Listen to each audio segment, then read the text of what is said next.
Yes. Yes, so today I and Saket will be presenting on starter motors and circuits. This is the outline of the presentation.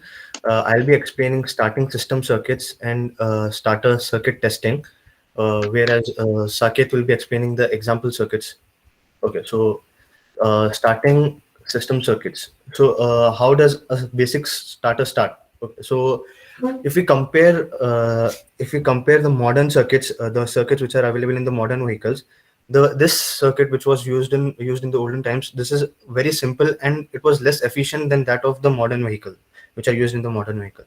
It used to face a major problem of the voltage drop in the main supply.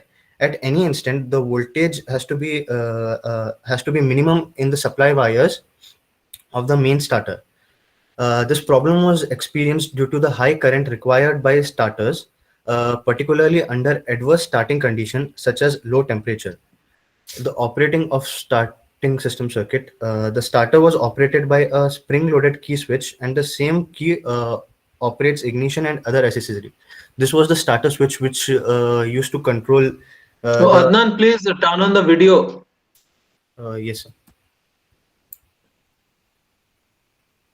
Mm, Your video, I need to see you. Yes, yes, sir. fine. And the presentation is gone now. Yes, Yeah, now it is visible. Both are visible. yes, sir. Now it is gone. Yes, So correct. Please present. this was the starter switch which used to control all the ignition operation of ignition of the motor and all. Uh, the supply from the key switch causes the solenoid to operate, and this in turn with a set of contacts controls the heavy current. In some cases, a relay may be used to connect key switch to solenoid, and even an extra terminal may be installed on the starter solenoid, providing an output when cranking, which is usually used to bypass a dropping resistor on the ignition or fuel pump circuits. This was how the operating of a starting system circuit used to work. Then the starter circuit testing. How we used to test the starters if they are working or not. So first, these were the eight key factors which we used to use. The battery must be at least 70%. Then there used to be a visible checking of hand and eye checks. Then it should have the battery and the solenoid LED must have a minimum of 10 volts. The starter voltage must not be more than 0.5 volts than the battery. The insulated line drop and the earth line volt drop should be maximum of 0.2, 0.25 volt, and the solenoid contact volt drop should be almost 0 volts. Now we'll see how to replace a defective starter. This procedure was used in Bosch. So the first part, this is the drive and bearing and bushes. The bearing and bushes are 100% replaced at any conditions. Even if it's not defective, it was replaced. Second, this part is the pinion and over and clutch drive. uh, it used to be dismantled and then cleaned. Pinion used to be replaced if it's necessary, and the lubrication was provided to the necessary parts. Third, this one is the shift lever. This it, Only the visual inspection used to be done of the shift lever. Then the fourth part is planetary gear train. It used to be dismantled and clean, and it used to be functionally tested. Fifth part is the solenoid, testing the ease of movement of armature. And the switch cover used to be dismantled, and the contact bolts and contact bridges used to be replaced. Sixth part is the armature with commutator. Uh, it used to be tested for short circuit, testing of rotation of laminated armature core and commutator, and replacement of commutator only if found defective. The seventh part is the yoke pull and field. It used to be tested for short circuit. The carbon brushes used to be replaced. Field windings used to be replaced if necessary. Eighth part, this is the brush holding. It used to be tested for long-term functionality, and replacement was done only if necessary. Commutator bearings, this was replaced at any condition, even if not found defective. The commutator bearings were replaced. Then we'll speak about the common symptoms of a charging system malfunction along with a possible fault. So the first is if engine does not rotate when we are trying to start the motor. So possibly there may be a battery connection loose, or the battery is corroded, uh, or the battery may be discharged or faulty, broken loose or disconnected wiring in starter circuit, starter pinion or flywheel ring gear loose, earth strap broken. The second is starter. If the starter is noisy, then the starter pinion or flywheel ring gear or mounting boards are lost. The battery is discharged. Then starter turns engine slowly. If the starter turns engine slowly, then the battery may be discharged, or the battery terminal may be loose or corroded, or strap or starter supply loose or disconnected, or the internal starter fault, or there is a fault in the internal starter. The next part would be continued by Saket. Yes, sir. Am I audible? Okay, good one. You please make yourself visible first. Adnan, you Yes, sir. stop your video. Saket, make yourself visible first. Yes, sir. Turn on your video. Yes, you Sir, are I'm visible. on. Yeah, Please start visible, explaining. right, sir?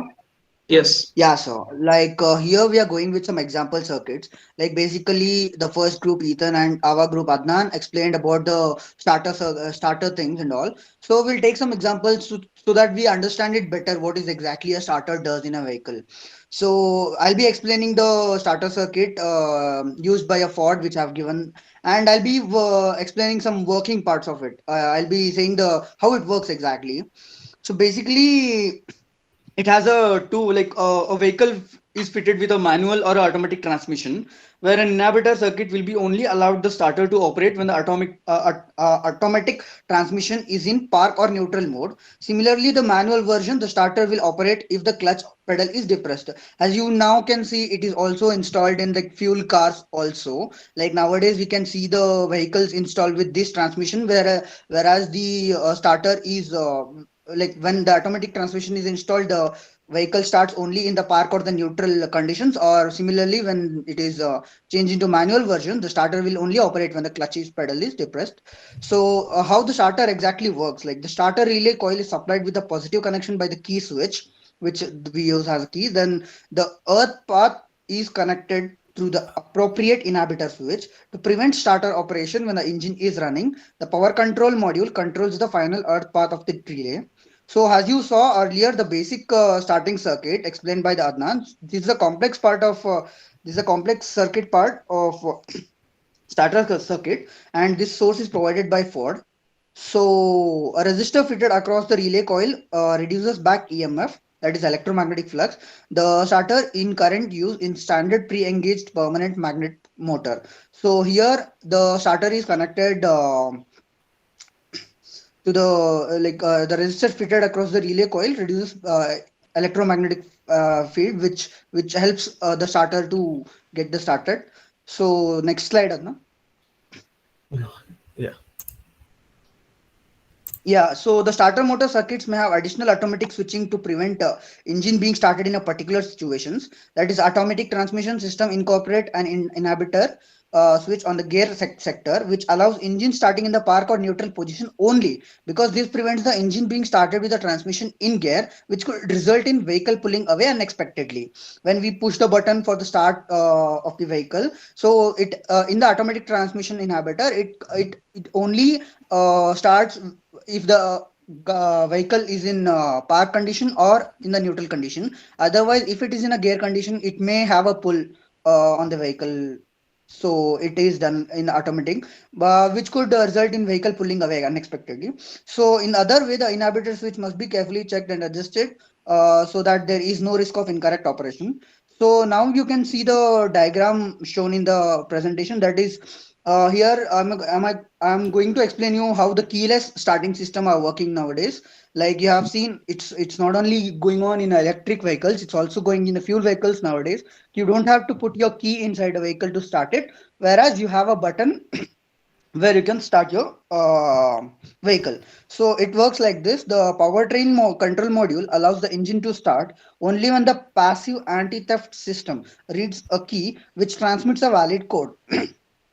So it is made like this. When you unlock your vehicle and you bring your key near your car, the start button, which is the powertrain control module, which allows the engine to start. It just receives a valid code from the key, and just it helps us to start on a key free vehicle. The passive key is recognized by the key free module, and if the key is valid, the permission to start is issued directly. On vehicles with a manual transmission, it is necessary to depress the clutch pedal, or those with automatic transmission, the brake pedal must be pressed. On the key free system, the key free module switches on the control voltage for the starter relay. So when there is like when we are driving a key free vehicle where we have a start button to start the vehicle, at that time that is necessary key. Like some vehicles have that we should be clutch depressed, and some vehicles have key we have to like we should just press the brake for before we start the vehicle. So it's the safety measures they have taken for it. And then the PCM switches the ground in the control circuit of the starter relay, which then connects power to the starter solenoid, as shown in the C. So these diagrams explain that is the first numbered diagram shows that that is a keyless vehicle module.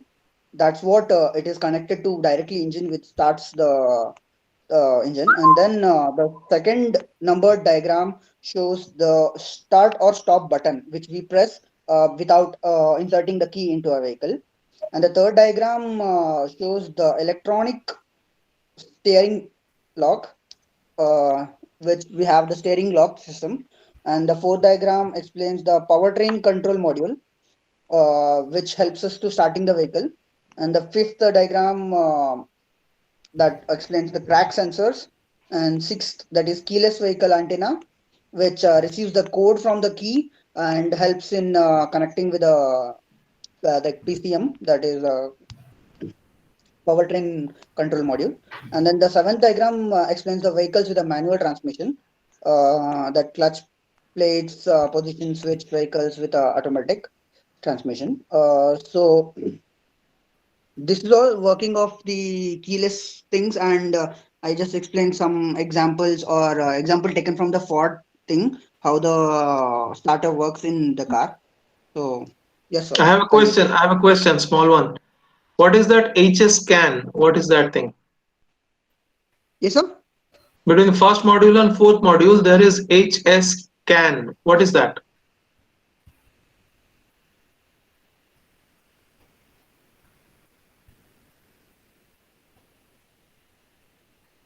I didn't get it, sir. Between the first module and fourth module, there is HS can. There is something written in your slide only, HS can, between first and fourth module. What is that? Okay, HS scan. Yeah, between the diagrams, sir. Yes.